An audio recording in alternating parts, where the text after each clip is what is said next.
Hey everyone, how are you all doing today? So I'm back today with another story about Count Dooku, but this time we're looking outside the Dooku Jedi Lost book, and this is a long one, so get ready. We're delving into the story of the last Sith apprentice Dooku had before he died, an apprentice he was going to use to overtake Darth Sidious. But first, let's take a look at who has been Count Dooku's apprentice to fully appreciate this one. His first apprentices during his time with the Jedi Order, of course, was Rael Averross, and then Qui-Gon Jinn. Both became powerful Jedi in their own right. Rael as a fighter and renegade, Qui-Gon as someone who always tried to follow the will of the Force, regardless of the Jedi Code. After Dooku fell to the dark side, Dooku actually tried to recruit Rael to come join him on Serenno, so he could teach him a greater power of the Force than anything he had ever known. We only assume that Dooku wanted Rael to also become a Sith since Rael was thinking about leaving the Jedi at the time, and because Dooku really cared for him. But since Rael turns him down, we may never know for sure what Dooku intended. Once the Clone Wars began, Dooku trained General Grievous in saber combat, and then later had 3 Sith apprentices. The first 2 were Asajj Ventress and Savage Opress, both from Dathomir. Asajj was extremely powerful in the Force, however Dooku would later say of her, Ventress was a fair apprentice. However, as she became more powerful, her lust for bloodshed could not be sated. She grew even more violent and unpredictable. She became so unpredictable, in fact, that Sidious became wary of her power and ordered Dooku to kill her in a test of loyalty. She survived Dooku's assassination attempt and then recruited Savage Opress to help her kill Dooku in a plot for revenge. Opress went undercover with Dooku and became his apprentice, but his anger and impulsiveness soon became too great for either Dooku or Ventress to control, and he escaped to find his brother, Darth Maul. But that's a whole nother story for another time. In short, neither apprentice lasted super long. The third and final Sith apprentice to Count Dooku, the one I really want to talk about today, was none other than the powerful Jedi Master Quinlan Vos. We see him a little bit in the Clone Wars, but his story is told in great depth in the canon book Dark Disciple. Now, in the book, the Clone Wars have been raging for over 2 years, with no end in sight, and the Jedi see no other way to end the war except by killing Count Dooku. So they turn to Quinlan Vos, a powerful Jedi who they send undercover with Asajj Ventress to kill the Count. They chose Ventress as his partner since no one knows more about Dooku, and because she wants to kill him just as much as the Jedi do. When Quinlan goes to her, he at first doesn't tell her that he's a Jedi, to not scare her away. Instead, he pretends to be a bounty hunter, and the two team up as business partners. But as Obi-Wan Kenobi warns him, Ventress is more than a dangerous assassin, but basically just a big flirt. Slowly but surely, work slowly turns into love when they fall for each other. Quinlan is now at a crossroads. Jedi aren't supposed to fall in love, but now he wants to. He wants to leave the Jedi Order for her, but not before he accomplished his mission and kills Dooku once and for all. He finally tells her who he really is and what he's been sent to do to get her to help him to kill her former master. She agrees to the task, but insists that he train in the dark side in order to defeat the Count. He initially refuses since the light side can defeat the dark, but she won't budge on the matter, so,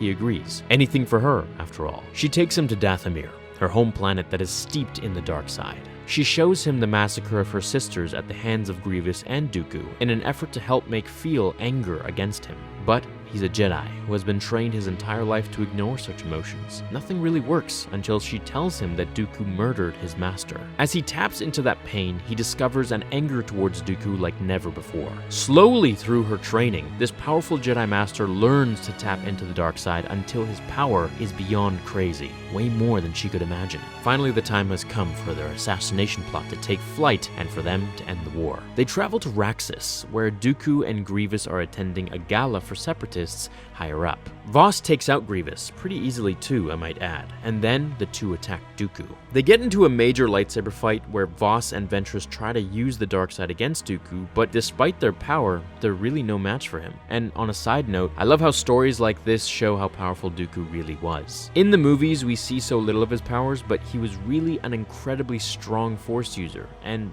very much more powerful of a Sith than Maul ever was. So back to the fight. Dooku knocks out Ventress by hurling her against a wall, and Vos screams after. Dooku senses his feelings for her and calls Vos out on it. So, she has given you a taste of the dark side, and perhaps other things as well, I gather. Tell me, Vos, how many Jedi vows have you broken to destroy me? Vos attacks even harder, but this just intrigues Dooku even more. He tells Vos that he would be a far better teacher in the dark side than Ventress. Vos, of course, gives the whole "I'll never join you" speech, which we've heard in Star Wars a million times. but by that point, Dooku has taken his lightsaber and has his crimson blade to Voss's neck.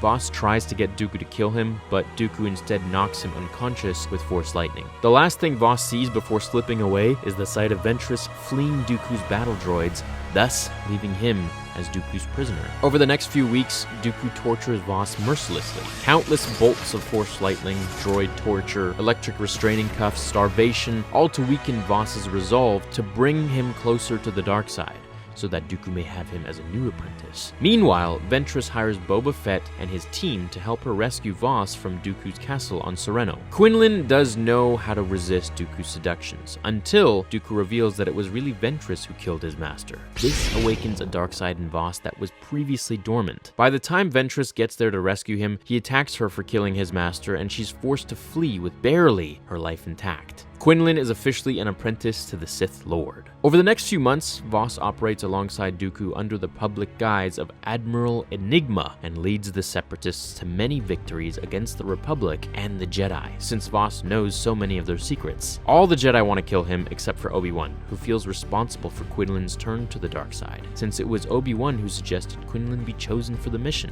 to kill Dooku in the first place. Ventress, meanwhile, is heartbroken. She truly loves Quinlan and wants to disappear with him forever, away from the Sith and the Clone Wars. Finally, Obi-Wan and Ventress lead a separate mission to capture Voss and bring him back to the Jedi for trial. But to their surprise, they find him as Dooku's prisoner and take him back to Coruscant, where he claims that Dooku forced him to commit his crimes. Something is off, and Ventress doesn't believe him and tries to convince the Jedi that he's lying, but they don't listen. Voss is back and is the model Jedi. He and Ventress get back together in secret, but Ventress was right. Voss is a double agent working for Count Dooku against the Jedi and sabotaging their missions against the Separatists. Now here is where things get really interesting. Yoda discovers the deception by basically looking into Voss's soul with the Force, and Voss realizes the Jedi are onto him and escapes from the Jedi with Dooku and Ventress, who still can't understand Voss's plan, since he won't tell her. Meanwhile, the Jedi are doing everything they can to capture Voss and Dooku, while Ventress is being torn apart. She can't understand what Voss is doing. Why isn't he killing Dooku as he had promised? She wants to see the good in him, but is love blinding her? Apparently so, because Dooku tells her, and this is from the book, Voss is a Dark Lord, as I am. He has sworn allegiance to the dark side. He and I will take down Lord Sidious once and for all, and rule a galaxy together. Hopefully, you'll have been disposed of by then. Ventress narrowed her eyes. I've heard that line before. Didn't we once have similar plans? Through gritted teeth, Dooku said, No, you must have been mistaken. You were never cut out for anything more than grunt work. Voss is different. He was born for the darkness. You, he smiled cruelly, you just flirt with it. Ventress felt doubt creeping into her heart and stole another look at the door. Voss had said he needed Dooku alive, but he had bigger plans. Was this really what he meant? Dooku pressed his advantage. If Voss was going to kill me, why does he protect me? Why wait so long? He's had so many chances. Ventress narrowed her eyes. This was what Dooku did. It was how he controlled people. He planted doubts in soil he found fertile, and the darkness took root from those doubts. Snarling, she said, You have no idea what he's planning. Again, Dooku managed. Apparently, neither do you. The truth of that bit deep. As the Jedi get closer, Ventress can't take it anymore. She confronts Quinlan and demands the truth from the man that she loves so much. And this is the best part of the story. It's sort of long, but it's great since it reveals more about Ventress than any other thing in Star Wars. Here it is from the book. Ventress says, Is it true that you've joined Dooku? That you've sworn your allegiance to the dark side? After all we've done? After all we've been through together? All I thought we meant? You're going to tell me the truth. You owe me that much. Voss looked away. Cold fear clenched at Ventress's heart. Finally, he spoke. I did it. For us. For a moment, she couldn't speak. For us? She finally managed. He nodded. She shook her head, stunned. Voss, you know what he is. He will destroy you the first chance he gets. I can handle him. I know what I'm doing, Asajj. I said we're doing it for us, and I mean that. He took her hand in this. You've told me your existence has been nothing but pain and loss. Never feeling secure, never having a home. You deserve so much, and I can get it for us. The life we'll be able to have together once. What kind of life will that be, Quinlan? Her voice broke. The kind where we're slaves to our hatred, our rage. That's what the dark side made me. That's what it does. Nothing is ever enough. You get more and more, but you're never happy. It's a trap baited with all the things you want most. That life, it's not worth living. She squeezed his hand, imploring. I already left that behind.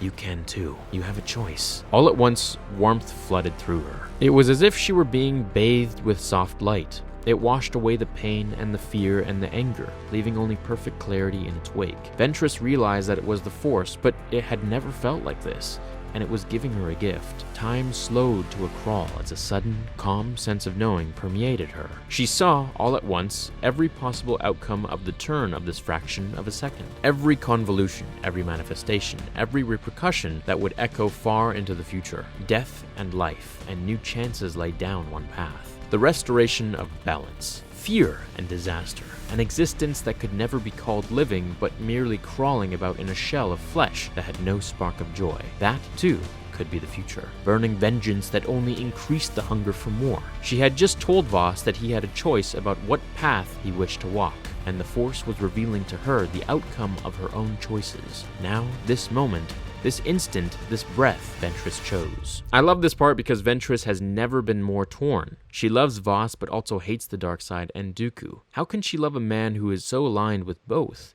It gives a new light into Ventress's character, and really paints her as the tragedy that her story really is. Now let's jump back into the book and find out how it ends. Suddenly, Ventress's body went taut. "No!" she yelled. Violently, she shoved Voss away, putting the Force into the movement so powerfully that he was hurled across the room. As he struck the wall, he heard a terrifyingly familiar sound. The sizzle and crackle of Force lightning. Dooku stood, his teeth bared in a savage snarl of victory. Ventress was caught in the most violent bolts of Force lightning Voss had ever seen. They danced and crackled about her hungrily, almost like living creatures. Her body spasmed and her face contorted into a mask of absolute agony. Blood trickled from her ears, eyes, and nose. "Asajj!" Voss cried, leaping between Ventress and Dooku. He activated his lightsaber, deflecting the Force lightning back onto Dooku. The Count's eyes widened in comprehension, a split second before his own weapon turned on him. Disloyal, as things of the dark side always were. Dooku was flung back and lay on the ground, screaming and trembling, then lying still as the bolts faded. Ventress lay unmoving on the floor. Her clothes and her body itself emitted wisps of smoke. "No!" Voss moaned. She was breathing, but her pulse was declining, and she was still, so terribly still. "Asajj, no, no!" Fury, as intense and primal as the bolts that had nearly killed her, shuddered through him, and the world went red. Voss threw back his head and voiced his rage, whirling on the Count as he lay, shivering and grasping for breath on the stone floor. 3 strides brought Voss to Count Dooku. He pressed the humming blade close to Dooku's neck. "Do it," rasped Dooku. Impossibly, he was smiling. "The lightning wasn't for her. It was for you. She just got in the way. Go on, take your revenge." Voss's heart shook his body with its pounding, its aching, its demands. His gaze flickered to Ventress, lying so terrifyingly motionless, his vision blurred. It took him a moment to realize that tears were falling down his face in a river of pain. The dark, rage-filled tide inside him receded, leaving in his heart only the truth of the tears. Rage-filled, the Count still smiled, still anticipated the final step that would turn Voss irrevocably to the dark side. "I am not your kind," Voss said, his voice thick. "I do not feed off vengeance." Truth was quiet. It did not need to shout or to demand. It simply existed. "I am a Jedi." Voss deactivated his lightsaber. Ventress was still alive, and hope, cruel and beautiful and agonizing, flared in his chest as he rushed for her. Unfortunately for Ventress, the shock of the lightning was too much, but she performed a miracle with Voss and awakened with him the light, just as Luke Skywalker would do with Vader so many years later. They profess their love for each other and she dies in his arms, finally achieving the peace that she sought for so many years. Afterwards, Voss is watched over by the Jedi extremely closely until they determine that he is no longer a danger of the dark side. So by the time we get to episode 3, he is serving as a general again. Dooku, of course, moves on and is killed by Anakin in episode 3. But for Quinlan, we don't know if he died in Order 66 yet, but I imagine that he'll be a Jedi that they'll bring back sooner or later, since they say he may have survived in the Vader comic. So what do you guys think of this story? Do you want to see some more of this story in the new season of the Clone Wars? Please hit a like on this big, long canon video. Hope you enjoyed it, and I'll catch you in the next one. Until then, remember, the Force will be with you, always. Fulfill